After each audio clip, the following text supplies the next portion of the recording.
Hello friends, welcome to raise the standard channel. ఈరోజు current affairs. ప్రధాని మోదీకి ఏ దేశం global energy and environment leadership గౌరవ బిరుదును ప్రదానం చేసింది? జవాబు: సీషెల్స్ దేశం global energy and environment leadership గౌరవ బిరుదును ప్రధాని మోదీకి ప్రదానం చేసింది. Next question. ప్రధానికి ఈ బిరుదును ఎందుకు ప్రదానం చేశారు? జవాబు: పర్యావరణ పరిరక్షణలో చిన్న ద్వీప దేశాల ఆకాంక్షలను ముందుకు తీసుకెళ్లడంలో చూపుతున్న నిబద్ధతకు గాను ఈ బిరుదును ప్రదానం చేశారు. Next question. సీషెల్స్ అధ్యక్షుడు వావెల్ రాంకలవన్ మోదీకి ఈ బిరుదును ఎప్పుడు ప్రదానం చేశారు?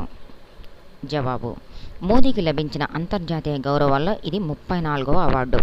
సీషెల్స్ అధ్యక్షుడు వావెల్ రాంకలవన్ ఈ అవార్డును జూన్ 27వ తారీఖునైతే ప్రదానం చేయడం జరిగింది. Next question. దేశంలో యాచకులు లేని తొలి నగరంగా ఏ నగరం నిలిచింది? యాచకులు అంటే భిక్షగాళ్ళు, అడుక్కునేవాళ్ళు అని అర్థం. జవాబు: మధ్యప్రదేశ్లోని ఇందోర్ నగరం యాచకులు లేని తొలి నగరంగా నిలిచింది. Next question. ఇందోర్ నగరంలో యాచనను నిషేధించడానికి ప్రభుత్వం ఏ చర్యలు తీసుకుంది? జవాబు: ప్రభుత్వం రోడ్లు, కూడళ్ల వద్ద యాచించడాన్ని నిషేధించి యాచకులకు ఉపాధి అవకాశాలు కల్పించి వారిని సమాజంలో గౌరవప్రదమైన జీవితానికి మళ్లించింది. Next question. యాచకుల పిల్లలకు ప్రభుత్వం ఏ రకమైన సౌకర్యాలు కల్పిస్తోంది? జవాబు: యాచకుల పిల్లల్ని గుర్తించి వారి ఆధార్ కార్డులు, ఇతర పత్రాలు సిద్ధం చేసి ప్రభుత్వ పాఠశాలల్లో చేర్పిస్తోంది. అలాగే వారి కుటుంబ సభ్యులకు వైద్య పరీక్షలు, ఉపాధి అవకాశాలు కూడా కల్పిస్తోంది. Next question. ఎమర్జెన్సీ సమయంలో బాధితులకు నివాళులు అర్పించడానికి సంవిధాన్ హత్యా దివాస్ రాజ్యాంగ హత్య దినోత్సవం ఇటీవల ఎప్పుడు పాటించబడింది? జవాబు: జూన్ 25. Next question. 9వ తరగతి విద్యార్థులకు ఎవరిపై పాఠం ప్రవేశపెట్టారు? ఇది ఎన్సీఈఆర్టీ సిలబస్కి సంబంధించి. జవాబు: ఎమర్జెన్సీ అత్యవసర పరిస్థితిపై పాఠం అనేది ప్రవేశపెట్టడం జరిగింది 9వ తరగతి ఎన్సీఈఆర్టీ బుక్స్కి. నెక్స్ట్. ఈ పాఠం ఏ పుస్తకంలో చేర్చబడింది? 9వ తరగతి పాఠ్యపుస్తకంలో ఈ పాఠం చేర్చబడింది భారత ప్రజాస్వామ్య బలాలు సవాళ్లు అనే అధ్యాయంలో ఎమర్జెన్సీని చేర్చారు. కొత్తగా రూపొందించిన understanding society India and beyond అనే సాంఘిక శాస్త్ర పాఠ్యపుస్తకంలో ఈ ప్రస్తావన కనిపిస్తుంది. వెరీ వెరీ ఇంపార్టెంట్ అండి. మన కాంపిటేటివ్ వరల్డ్లో ఉన్న వాళ్ళకి ఇది వచ్చే ఛాన్సెస్ చాలా మట్టుకు ఉన్నాయి. Next question. భారతదేశంలో ఎప్పుడు ఎమర్జెన్సీ విధించబడింది? జవాబు: భారత ప్రజాస్వామ్య బలాలు సవాళ్లు అనే అధ్యాయంలో ఎమర్జెన్సీని చేర్చారు.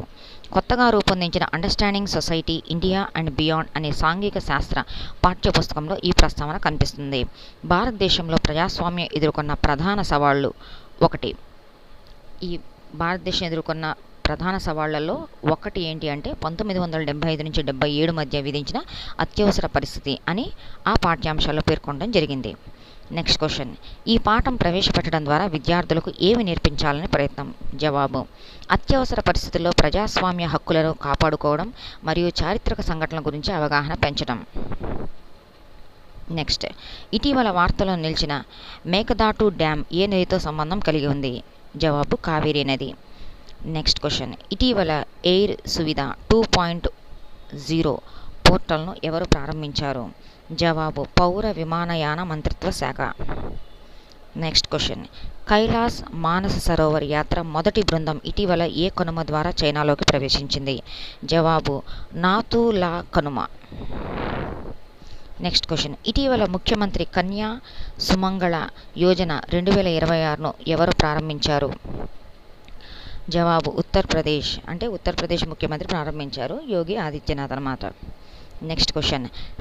శస్త్రచికిత్స 16 క్వశ్చన్. శస్త్రచికిత్స పితామహుడు ఋషి సుశ్రుని కాంస్య విగ్రహాన్ని ఇటీవల royal college of surgeons of ఎడిన్బర్గ్లో ఆవిష్కరించారు.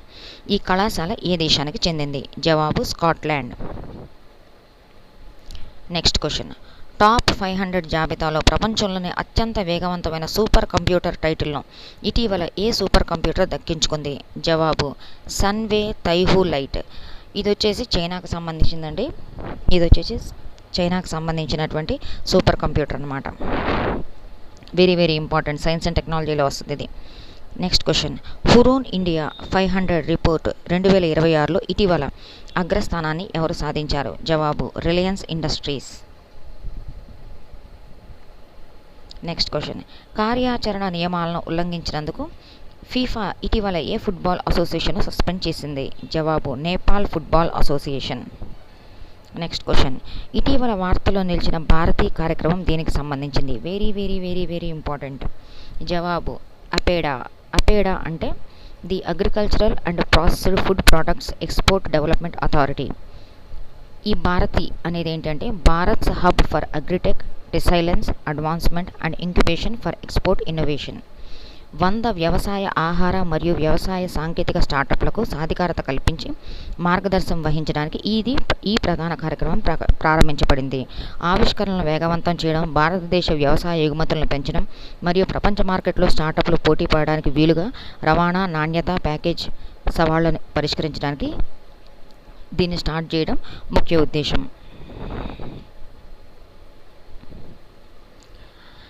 మరిన్ని డైలీ కరెంట్ అఫైర్స్ కోసం మన ఛానల్ని సబ్స్క్రైబ్ చేసుకోండి. కాంపిటేటివ్ వరల్డ్లో ఉన్న వాళ్ళకి చాలా చాలా ఇంపార్టెంట్. లైక్ చేయండి, షేర్ చేయండి. Thank you for watching.